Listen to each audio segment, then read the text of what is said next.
Hello everyone and welcome back to another AFK journey video. In this video we're going to talk about Perseus, should you pull him or pass him because his banner is coming towards an end. And in this video we're going to talk about currently the performance and state of Perseus, and is he a worthy investment on your account, or is it better to just wait for future heroes which are probably going to be more meta. So the first thing to talk about is Dream Realm. So Perseus, as of right now in Dream Realm, is not in any of the top teams, even though more budget or free-to-play friendly options. He is not in a single top performing Dream Realm team for any of the bosses. So that basically confirms that Perseus likely will never be meta for Dream Realm, because if we even talk about endless level of bosses, that's when, if a damage dealer who is a true damage dealer, which is basically Perseus, with his exclusive skill upgrade, if they are not even useful pre-Endless, there's no way they will have enough damage output for Endless Dream Realm, because in Endless, you're going to have HP loss damage dealers also competing even with your true damage dealers.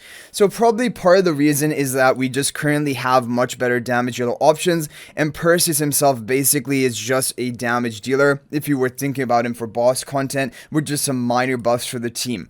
But it is just not enough currently. However, there is always Ravaged Realm. In Ravaged Realm, I think there could be a potential that Perseus could be in the top teams. Not completely sure about it, because in Aurora Squad, which is the Lightbearer basically squad for Ravaged Realm, you also have Paragon Fresto. And consistently, every season, especially because it is like an endless difficulty of a Ravaged Realm boss that we face, the top team will always be using Paragon Fresto combo. Usually that will be the first 5-man team, and then the 3-man team has, like Sinbad, Sonya, and one other damage dealer. And there are a lot of good kind of damage dealer options for Lightbearer. Even Merrily has incredible true damage on all of her normal attacks, and so, like, do you need another true damage dealer just for Ravaged Realm? We're not sure. The other thing about Perseus is, really, in order to maximize his potential in boss content, he needs to repeatedly be granted these temporary stat buffs, and he needs to have at least 2 of them, because then he will trigger the conversion of his regular damage into true damage. And like, for a Ravaged Realm comp, I don't know how, like, if he's on team number 2, the second team, which is only a 3-man team, it will be difficult to actually give him all the buffs he needs and keep recycling them to actually have like a full uptime of them to increase his damage. So even for Ravaged Realm, I think it is still not a guarantee that he will be good there. There's a potential for him, but like, that is not enough of a reason to be recruiting for him. Okay, now we have PvP. So PvP is the one game mode that Perseus has been shown to be relatively meta. Perseus is strong, especially in those temporary buffing comps now with Ravion, Leica, you can even use Xandrock, Damon. All of these comps basically rely on temporary stat buffing the carry damage dealers, which are mainly going to be either Perseus or Lily May. So usually a team concept and idea is Perseus and Lily May in the back. You have Leica for like temporary buffs to apply to both of them, and then you can also have, for example, Ravion to give that temporary attack buff at the beginning, and then the final hero can be a tank, whether it be Thorin or Brutus, or it can be another temporary buffer like Xandrock. So that is basically the team comp, and it is very strong. On offense, you can usually find in a team that this is just going to melt and just shred through them. However, on defense, the problem is Perseus is going to get locked on to the first target within his range, which, if it is like a tank like Brutus, is just going to waste all of the opponent time of having their Perseus, and even actually the Lily May, in fact, hitting that Brutus, and then you're able to just kill the whole team if you bring another AoE damage source like along with your Brutus. So that is basically the thing. Perseus is counterable when he's on defense, which means that it doesn't really make him a must-have for PvP, because I think the must-haves for PvP are the really strong heroes on defense, because offense, there are a lot of good options, and you can usually find a comp with the heroes you have built up to counter enemy defenses. However, on defense, if a hero is really dominant, where they'd be like Dunling or Athalia, even like now Saida, these heroes are really dominant and considered kind of like the top tier PvP, because they're also really good on defense and difficult to deal with. You can build good comps around them which are difficult to counter. Perseus, his comp is really good, however it's also counterable. That is kind of the thing. So Perseus, I do think he is interesting in PvP. He is good, but the problem again there is he is a damage dealer, and of course if you're running a damage dealer in PvP and you're trying to be competitive, you're gonna need him Paragon upgraded, and like, really, up to the maximum Paragon tier you currently have unlocked, which is a lot of an investment just for PvP usage and for the fact that he's also not good on defense necessarily. He can be good on defense if the opponent doesn't run a counter comp into him, but he can be countered quite effectively. Like with that Brutus up front strategy, because it's just like 6 seconds of just free taking that damage and nothing is gonna proc. And in fact, their Ravion, if there's on the enemy team, it won't even be able to complete the objectives because Brutus is just taking all the damage from both Perseus and literally made their damage sources of the opponent team.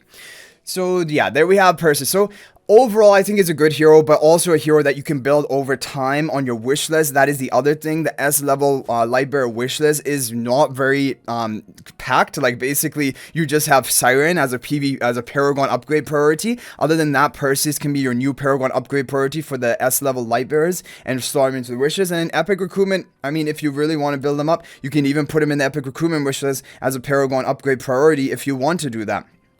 But yeah, the other thing is, when it comes to damage dealers are usually going to be the first heroes to be Powercrept. However, Perseus is a bit more unique of a damage dealer because he scales really well off of buffers. So if more really powerful PvP buffers come into the game, he benefits a lot because it basically not only can convert his damage to true damage, but he gets 40% if he's at plus 15 exclusive equipment, 40% more effectiveness of the buff. So like a 20% attack buff will give him 28% attack buff instead. So if there are more buffs, he gets even better. And then also each buff is going to give him damage reduction and boost his damage dealt up to 60% each. So like he really scales well off of buffs. But currently we have buffers in PvP, but maybe not as much as maybe he would need to become even stronger. So if over time more buffer PvP heroes come out, Isabella was one that was on people's minds. But the problem with Isabella is her buff mainly is only from her ultimate. And she has 0 pre-fill energy. She's probably going to die before even one ultimate cast, or maybe Perseus will die before she even casts her ultimate. So that is the issue. However, if there's a buffer right from the beginning of the match, that's why like Xandrock, Leica, even though Leica isn't the best form of buffing for him, but like these heroes do really well with them because those initial buffs immediately like ramp up the Perseus from the first second of the match. So yeah, if more buffers come, there's potential that Perseus could be better for PvP. However, the other problem is if a better melee hypercarry comes in PvP, then Perseus will become redundant and like basically Powercrept. So that is the other problem with damage dealers in PvP. So overall, my opinion is basically he's a skip. Perseus is a safe skip for the majority of players. You could be looking at your account and be like, oh, I have a lot of diamonds, I don't know what to recruit. The thing is always better to wait because there is no doubt in my mind that of the 8 or whoever, even the collab heroes coming this season, there is usually definitely going to be close to 40 or 50% of the heroes released, which are actually going to be meta or needed for your account. That's what we saw in the previous season. Like when we just look back at that season, Valara, Daemon, Pandora, Ravion, and even technically Theodore, that is, and even Zany actually. That's actually 6 heroes out of the 9 heroes released in the previous season that actually would be nice to have on your account. So basically, unless a hero is actually really important for something, it's better to just save, because there's no doubt in my mind that this season there are going to be another 4, maybe even 5 heroes which are actually going to be needed for you to build on your account, or you'd really want to have built on your account. So saving is never going to be a bad thing. So anyway guys, I hope you enjoyed the video. Thank you for watching. Let me know your thoughts about Perseus in the comment section down below. But that is going to be it for this video. If you guys are not already a member of my AFK Journey Discord server, please join that. There's a link to that in the description of this video. Also, if you're thinking about making a purchase in AFK Journey, please use my affiliate link for the official Firelight store. There is a link to that in the description of this video and a pinned comment. This is the best way you can support me and also gain 5% bonus dragon crystals on your purchase. So thanks for watching. I'll hopefully see you in the next video. And until then, everyone, peace out for now.